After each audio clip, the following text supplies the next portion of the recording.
Oi, gente, tudo bom com vocês? Meu nome é Cristina, eu tenho 28 anos, eu moro em Santa Catarina. Tô morando aqui nesse lugar faz 1 ano e 1 mês, mais ou menos. Tenho um neném de 1 ano e 2 meses que tá aqui na minha frente. E eu quero mostrar para vocês como que é a minha rotina aqui no campo. Esse mix, essa mistura de tecnologia com o rural, que é muito interessante, e contar para vocês também como que funcionam as coisas no campo. Se o produtor é tão rico assim como muitas vezes as pessoas pensam por causa do preço dos alimentos no mercado. É, enfim, mostrar como funciona todo o processo produtivo, os custos, como que funciona até que chega ali na prateleira do mercado na casa de vocês. Aqui eu quero mostrar também como que eu estou organizando e fazendo a minha horta em casa. Muito se fala na alimentação orgânica hoje em dia, que é com certeza uma necessidade, né, das pessoas, e o porquê que não é possível de fazer a alimentação orgânica em larga escala. Por exemplo, essa roça aqui atrás, ela que tá com aveia aqui, essa parte dourada, é do meu sogro, e para plantar tudo isso em orgânico acaba se tornando muito inviável. Por que que isso acaba acontecendo? Por conta da falta do manejo adequado do solo. Só um pouquinho que o meu neném tá fugindo lá pra trás, ó. Ok, ele tinha caído por cima de uns espinhos de rosa, coitadinho. Hoje eu vou falar mais aqui sobre a minha horta mesmo, essa questão da produção de alimentos em larga escala. A gente pode conversar melhor em outro dia, até porque é interessante vocês mandar as dúvidas de vocês. Eu também posso falar como as coisas funcionam, e com base nisso vocês também podem mandar as dúvidas de vocês. Aqui eu vou mostrar a minha horta, o espaço que eu tenho. A área da minha sogra, ela é bem maior, tá? A gente mora numa casa cedida aqui, do lado da casa do meu sogro e da minha sogra. E o quintal que eu tenho aqui em volta, ele é pequeno, relativamente pequeno, né? Com certeza é muito maior do que a maioria das pessoas tem espaço em casa. Mas é bem interessante a questão da organização, e dá para mostrar para aplicar em casa, na casa de vocês também, essa questão de como plantar, como semear, porque o processo é basicamente o mesmo. Deixa eu soltar o Davi aqui um pouquinho, para ele brincar com alguma coisa mais segura aqui. Aqui, ó, neném. Aqui, ó. Senta aqui um pouquinho.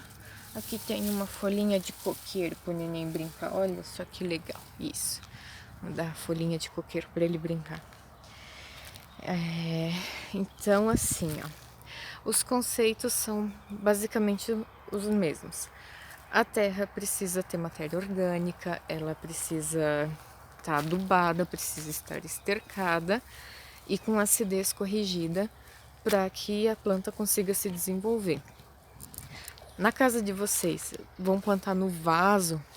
O vaso precisa ter um espaço de armazenamento, uma capacidade relativamente boa para a planta poder se desenvolver. Geralmente a gente vê aquelas dicas de decoração para vocês terem os temperos na cozinha, né? Aquela coisa lá do Pinterest, toda lindinha, com aqueles vasinhos miudinhos, assim, tipo de extrato de tomate pequenininho, de latinha de milho, de ervilha, sabe? Fica a coisinha mais linda decorada. Mas para a planta se desenvolver é muito pouco. Não tem como, tá? A planta precisa de uma capacidade grande de terra, no mínimo uma lata de leite em pó, sabe? Para uma salsinha, para uma cebolinha, uma lata de leite ninho, de fórmula infantil. Esse seria o tamanho mais adequado. Outra questão é a irrigação, que às vezes quando a gente não conhece muito bem, a gente acaba irrigando de mais ou de menos. O adequado é só manter o solo úmido, tá? Vem cá, Davi. Acho que ele tá querendo ir lá se vingar dos espinhos da rosa que fizeram do dói na mãozinha dele. Vem cá, neném, vamos subir aqui então um pouquinho. Vem. Isso. Não vai conseguir de novo. Ó, Davi, olha aqui o Davi ali, ó. Então, assim, ó, quero mostrar pra vocês um vaso que eu fiz questão de comprar. E eu tenho alguns aqui também, porque tem bastante coisinha que eu gosto de plantar em vaso, até porque fica mais fácil de manejar um pouco. Eu comprei um maiorzinho, assim, pra mostrar pra vocês que não é caro. Claro, depende da cidade também, né? Mas eu comprei numa loja de variedades aqui, foi R$ 7,99, um vaso que tem uma capacidade boa, que dá pra plantar com folguinha, salsinha, cebolinha, talvez até um tomilho junto dá pra encaixar ainda também, tá? A questão importante de fazer no vaso é ter uma boa drenagem, tá? A gente precisa fazer a questão da drenagem. Pode ser com argila expandida. O que for mais fácil para vocês encontrarem aí. Pode ser pedra, brita grossa, que nem eu tenho aqui no chão, ó. A brita ela é meio fina, mas no meio tem uns pedacinhos de pedra maiores que dá para usar tranquilamente no fundo do vaso para fazer aquela parte de drenagem. Por cima dessas pedras, britas, argila expandida, telha, caco, né, de telha, de azulejo, essas coisas assim, a gente pode pôr, sabe aqueles paninhos de limpeza que é tipo um TNT? Isso pode colocar por cima dessas britas, né, pedras, no vaso, para quando pôr o substrato não acabar obstruindo, fechando toda essa parte da drenagem que a gente fez na base. Depois disso, a gente coloca um substrato. Se tu tiver uma terra em casa, a terra ela precisa ter uma boa quantidade de matéria orgânica. Para isso dá para fazer com compostagem. Aqui na nossa casa a gente não tem necessidade de compostagem porque todo o resto de alimento vai para os peixes. Então, e a terra acaba tendo bastante matéria orgânica por conta do resto de folha. Tudo quanto for poda de folha, de flor, de tudo quanto é coisa que tens na tua casa, vai servir de matéria orgânica. Ela vai secar, vai apodrecer e vai formar adubo e terra depois, tá? Então, essa questão ela pode se manter como um incremento na terra, no substrato que você vai pôr no vaso. Dependendo da planta, ela vai ter a preferência por um solo mais drenado, né? Mais arenoso, então dá para misturar uma porção de areia também na terra. E outros vão preferir um solo mais alcalino, outros um pouco mais ácido. Isso é uma questão que com o tempo a gente acaba vendo o que dá para pôr para corrigir isso de forma mais fácil, né? Porque aqui no interior, no campo, é muito fácil de conseguir calcário, essas questões para correção de acidez. Já na cidade já é um pouco mais complicadinho de encontrar esses materiais em pequenas porções, que é o que acaba sendo necessário para um vaso. Quer entrar nele? Vai lá então. Ok.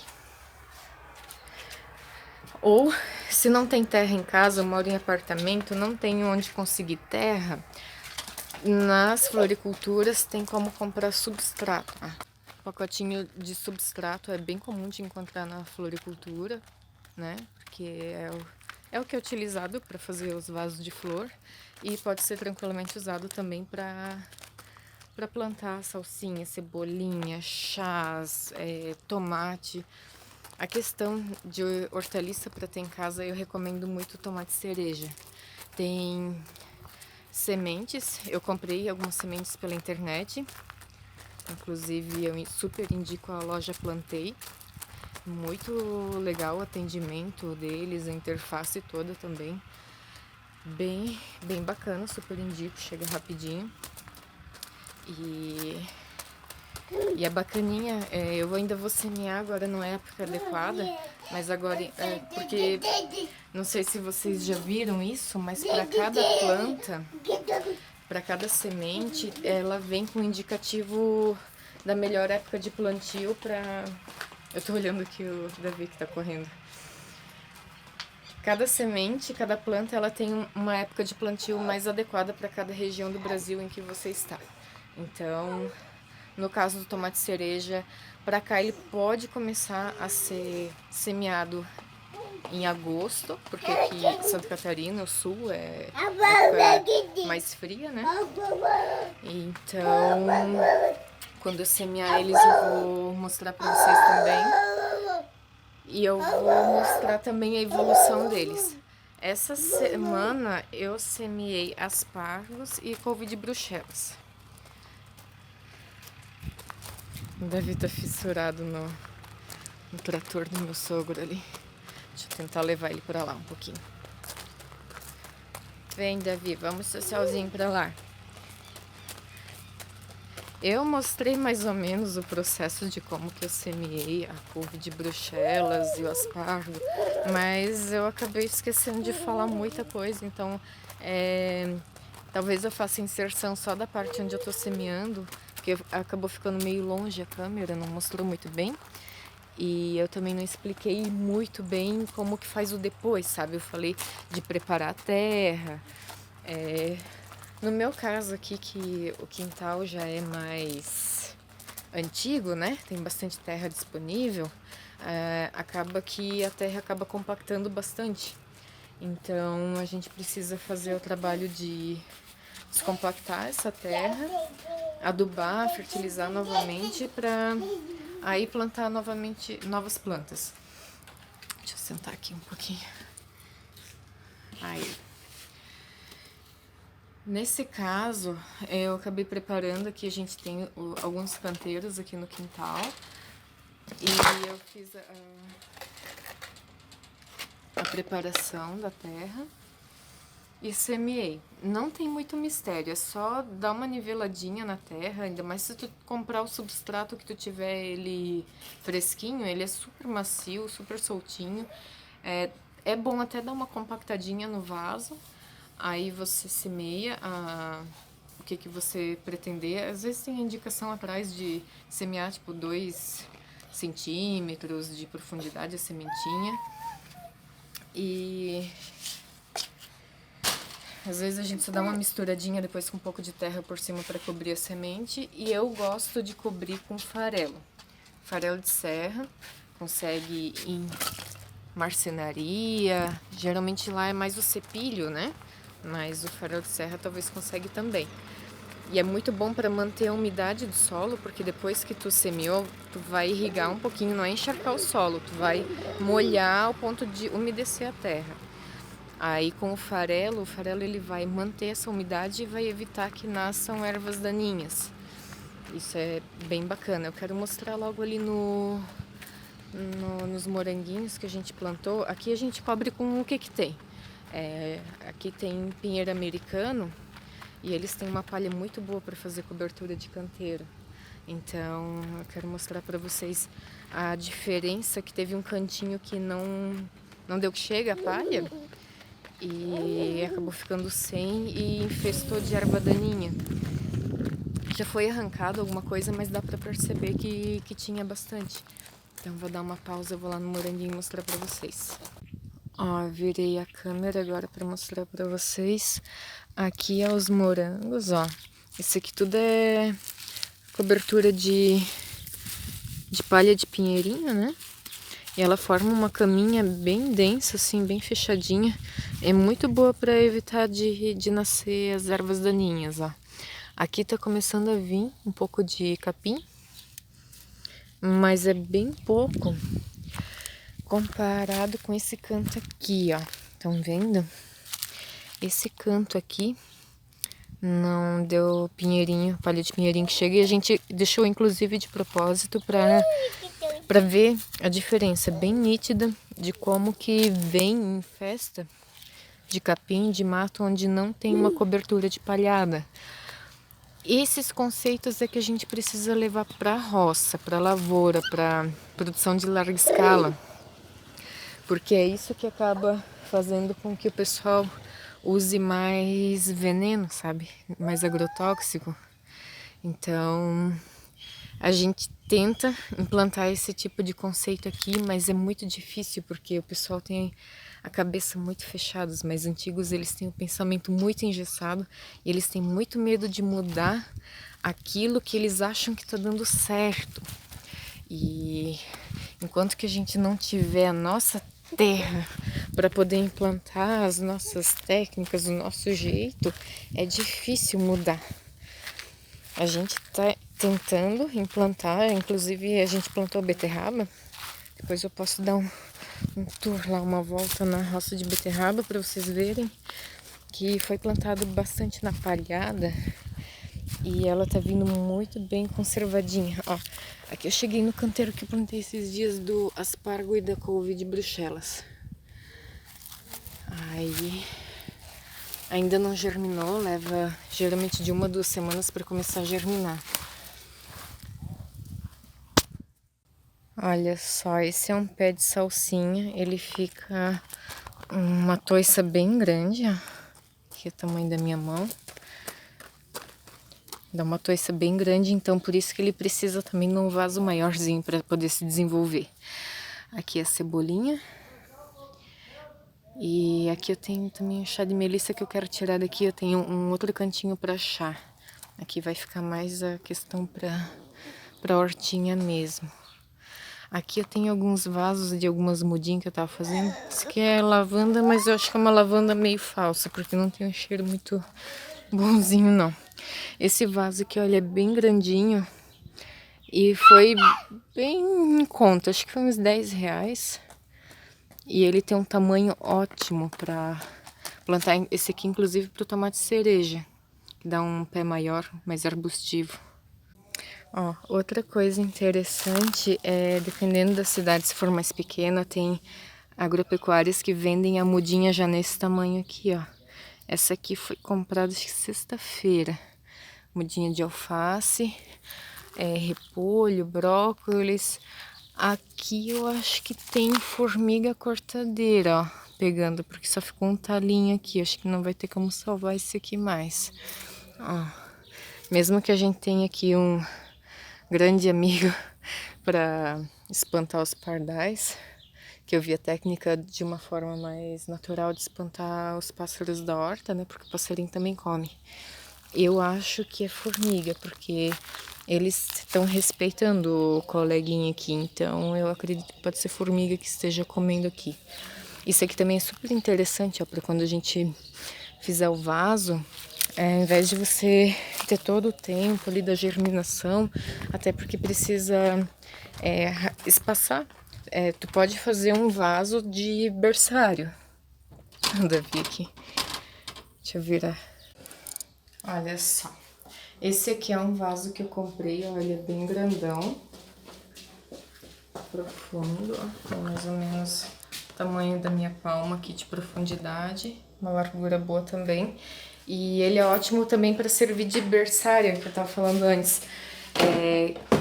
Tem a opção de comprar a semente já pronta, semente não, a muda.